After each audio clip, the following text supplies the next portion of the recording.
2026 വർഷത്തിലെ കേന്ദ്ര സംസ്ഥാന വിഹിതങ്ങളുടെ ആദ്യത്തെ വിതരണം ആരംഭിക്കുന്നു. ഗുണഭോക്താക്കൾക്ക് ഇത്തവണയും വമ്പൻ പ്രതീക്ഷ നൽകുന്നത് സാമൂഹ്യ സുരക്ഷാ പെൻഷനുകളുടെ വിതരണത്തിലാണ്.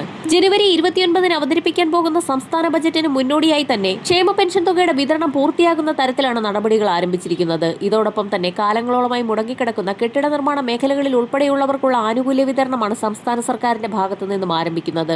നിലവിൽ 3 ഗഡു കുടിശ്ശികയാണ് വിതരണം പൂർത്തിയാക്കിയിട്ടുള്ളത്. ഇവർക്ക് 2 ഗഡു കുടിശ്ശിക തുക കൂടി വിതരണം ചെയ്തേക്കുമെന്നാണ് ധനവകുപ്പ് വൃത്തങ്ങൾ സൂചിപ്പിക്കുന്നത്. ഈ സാഹചര്യത്തിലാണ് ഗുണഭോക്താക്കൾക്ക് വീണ്ടും വമ്പൻ സന്തോഷ വാർത്ത എത്തിയിരിക്കുന്നത്. പെൻഷൻ തുകയിൽ വലിയൊരു വർധനവ് കൂടി വരുത്തുന്നു എന്നുള്ള സൂചനകളാണ് ഇപ്പോൾ പുറത്തു വന്നിട്ടുള്ളത്. സംസ്ഥാന ബജറ്റിൽ ഇത് പ്രതിഫലിക്കും. പെൻഷൻ തുക 2500-ലേക്ക് ഉയർത്തുന്നതിനായുള്ള നടപടികളാണ് സംസ്ഥാന സർക്കാർ സ്വീകരിച്ചിരിക്കുന്നത്. വരാൻ പോകുന്ന നിയമസഭാ തിരഞ്ഞെടുപ്പുകൾക്ക് മുന്നോടിയായി വീണ്ടും ഒരു വർധനവ് കൂടി ഉണ്ടായേക്കുമെന്നാണ് റിപ്പോർട്ടുകൾ സൂചിപ്പിക്കുന്നത്. പെൻഷൻ തുകയിൽ വലിയൊരു വർധനവ് വരുത്തുമ്പോൾ സാമ്പത്തിക മേഖലയെ കാര്യമായി ബാധിക്കാൻ സാധ്യതയുള്ളതിനാലാണ് നിർബന്ധിത സർട്ടിഫിക്കറ്റുകൾ സമർപ്പിക്കണമെന്നുള്ള നിർദ്ദേശങ്ങൾ കൂടി പുറത്തു വന്നിട്ടുള്ളത്. വിധവ, അവിവാഹിത പെൻഷനുകൾ കൈപ്പറ്റുന്നവർ പുനർവിവാഹിതരായിട്ടില്ല എന്ന് തെളിയിക്കുന്ന സാക്ഷ്യപത്രം ജനുവരി 31-നകം സമർപ്പിച്ചില്ല എങ്കിൽ ഇവർക്കുള്ള പെൻഷനുകൾ മുടങ്ങുന്നതാണ്. ഇതോടൊപ്പം തന്നെ ചില തദ്ദേശ സ്വയംഭരണ സ്ഥാപനങ്ങൾ വരുമാന സർട്ടിഫിക്കറ്റുകൾ കൂടി ആവശ്യപ്പെട്ടിരിക്കുകയാണ്. അറിയിപ്പുകൾ ലഭിച്ച ആളുകൾ അത് ലഭിച്ച മുറയ്ക്ക് തന്നെ സർട്ടിഫിക്കറ്റുകൾ ഹാജരാകാത്ത സാഹചര്യത്തിൽ ഇങ്ങനെയുള്ള ആളുകളും പെൻഷൻ പട്ടികയിൽ നിന്നും പുറത്താക്കപ്പെടും. വർദ്ധിപ്പിച്ച പെൻഷൻ തുക വിതരണം ചെയ്യുമ്പോൾ ഏറ്റവും പുതിയ വിതരണ ലിസ്റ്റിന്റെ അടിസ്ഥാനത്തിൽ തയ്യാറാക്കപ്പെട്ട പട്ടികയുടെ അടിസ്ഥാനത്തിലാണ് ജനുവരി മാസം മുതലുള്ള പെൻഷൻ വിതരണം ആരംഭിക്കുക.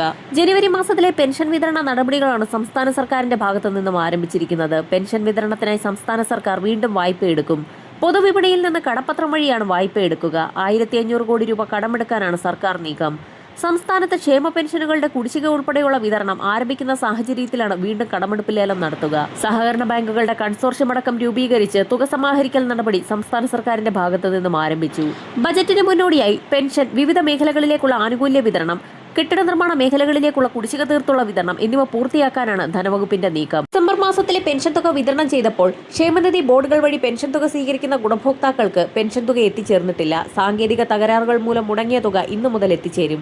ഇതോടൊപ്പം തന്നെ 200 മുതൽ 500 വരെയുള്ള കേന്ദ്രവിഹിതത്തിൽ കുറവ് വന്നിട്ടുള്ള ഗുണഭോക്താക്കൾക്ക് DBT സംവിധാനം വഴി ഇന്നു മുതൽ മുടങ്ങിയ തുക എത്തിച്ചേരും.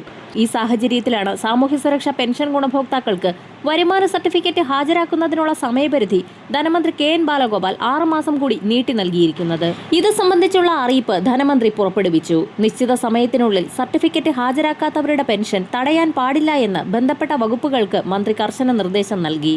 പുതുക്കിയ അവസാന തീയതി 2026 ജൂൺ 30. 2019 ഡിസംബർ 31 വരെ പെൻഷൻ ഗുണഭോക്തൃ പട്ടികയിൽ ഉൾപ്പെട്ടിട്ടുള്ളവരിൽ ഇതുവരെ ഒരു തവണ പോലും വരുമാന സർട്ടിഫിക്കറ്റ് ഹാജരാക്കാത്തവർക്കാണ് വരുമാന സർട്ടിഫിക്കറ്റുകൾ സമർപ്പിക്കണമെന്നുള്ള അറിയിപ്പ് നൽകിയിരിക്കുന്നത്. അക്ഷയ കേന്ദ്രങ്ങൾ വഴി ഓൺലൈനായി ജൂൺ 30-നകം സർട്ടിഫിക്കറ്റ് അപ്ലോഡ് ചെയ്യാവുന്നതാണ്. ക്ഷേമ പെൻഷൻ പട്ടികയിലുള്ളവർ വരുമാന സർട്ടിഫിക്കറ്റ് ഹാജരാക്കണമെന്ന് 2025 മെയ് മാസത്തിൽ സർക്കാർ നിർദ്ദേശിച്ചിരുന്നു. ഇതിനായി ആദ്യം അനുവദിച്ചിരുന്ന സമയം 2025 ഡിസംബർ 31 വരെയായിരുന്നു. എന്നാൽ ആകെയുള്ള 62 ലക്ഷം ഗുണഭോക്താക്കളിൽ ഏകദേശം 2.53 ലക്ഷം പേർ ഇനിയും സർട്ടിഫിക്കറ്റ് സമർപ്പിക്കുവാൻ ബാക്കിയുണ്ട്.